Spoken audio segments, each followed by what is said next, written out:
Hi, I'm Chase Bethea, and today we're going to be taking a brief behind-the-scenes look into the Questlike Pocket soundtrack. So I wanted to break down the different sections of what makes this specific piece. And one thing in particular I would have to say that it started out as was these two layers that I wrote initially combined. So I just want to play that right now.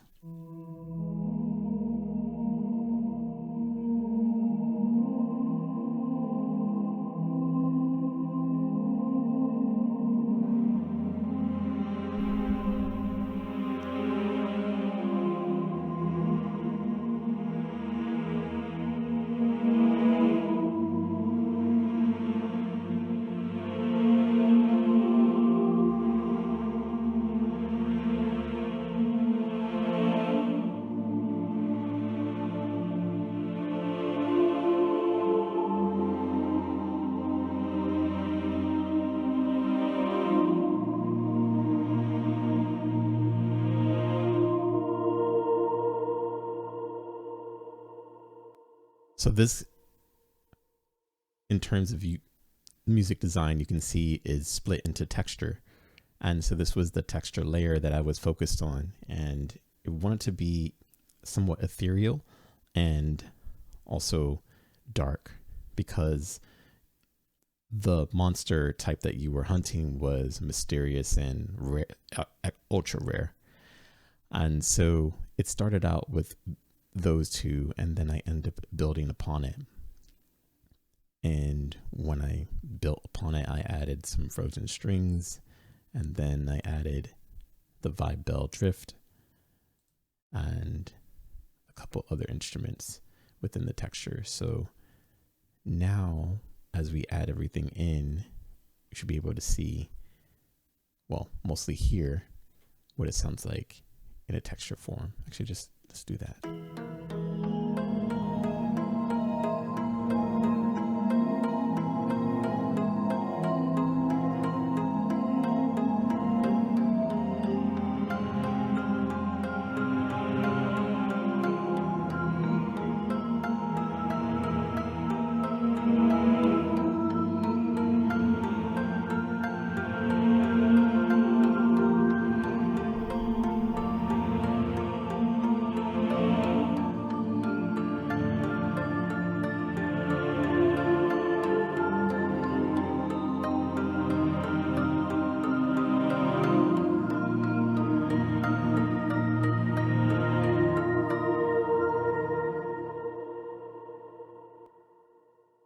So that's just the texture layer. Now, if we see if everything else is in play,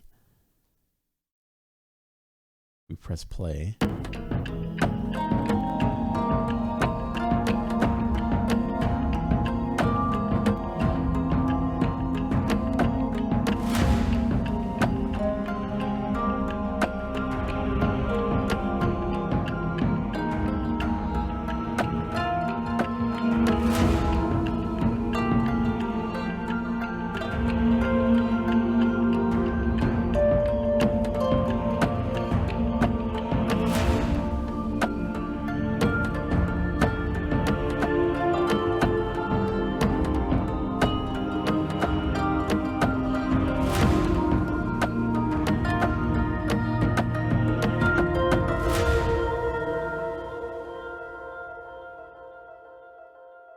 So you can tell that as I'm adding more layers, it's starting to come together. And so this isn't the full drum ensemble. So I'm going to pull in a couple different instruments as it plays. And I'm actually going to put this on loop right now. And we're going to hear it as it unveils itself with all the instrument layers added.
want to demonstrate how powerful the drum section, the percussion section is with those muted, and just the percussion section playing without the melody and the texture.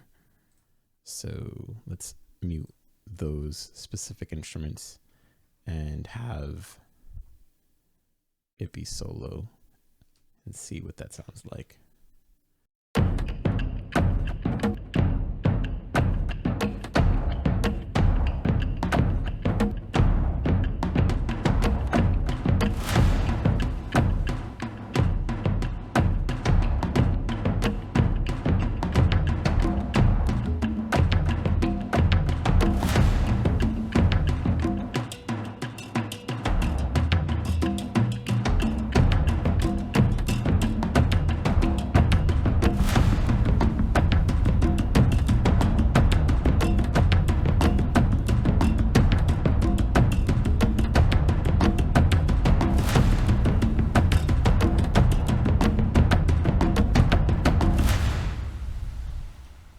So you can tell from that layer alone, it's pretty powerful in terms of combat.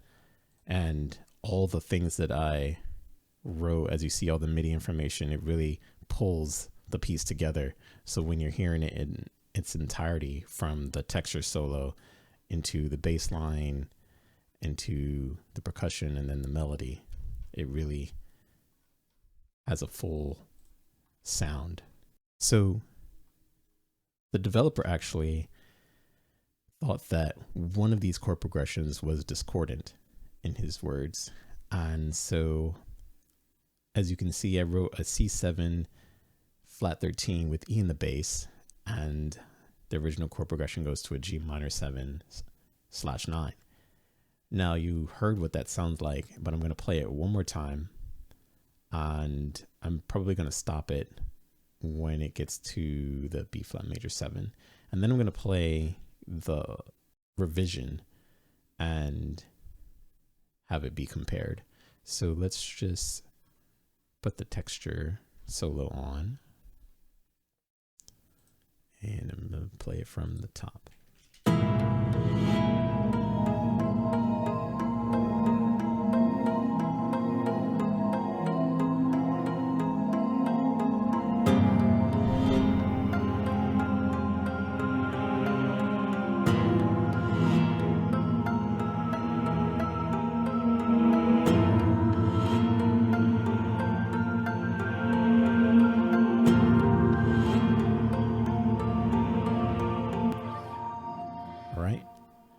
Now, what you'll hear in this is there's added trombones, but don't pay attention to that. Now we're moving from the C7 flat 13 with E in the bass to an E minor 7/9, and hear how it sounds.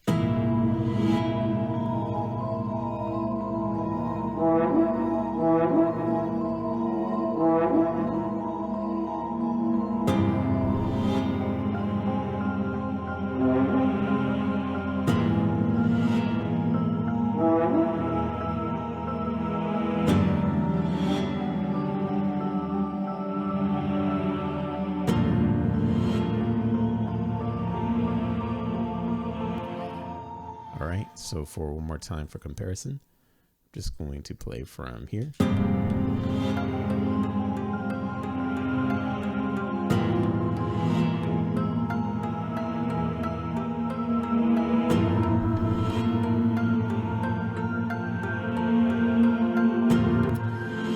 And from here.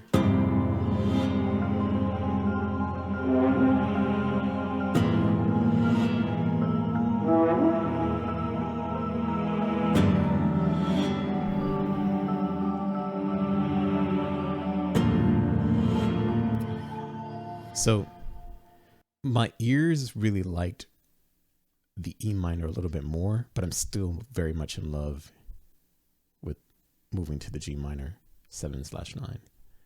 Let's hear how this sounds with all the instruments in at once, or the Tutti.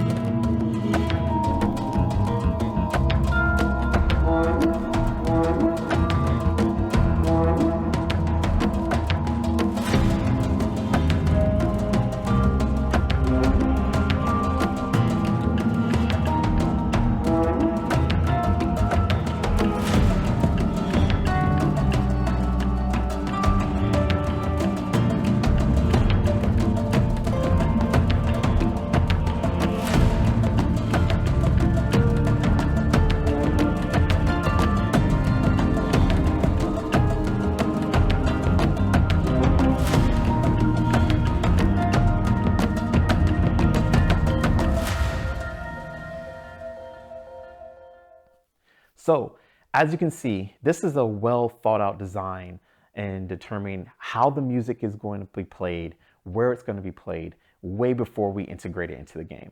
So I try to conflate all these ideas and to make sure that something is aligned and that it does work in order for that to be good for the game project. Because it's one thing to write the music and trying to make it fun, but if it doesn't, then I've got to go back and rearrange some things so that it does fit with the game. Again, let me know what you think about that chord progression. If you prefer the C minor 7 to the G, or if you prefer the C13 to the E minor.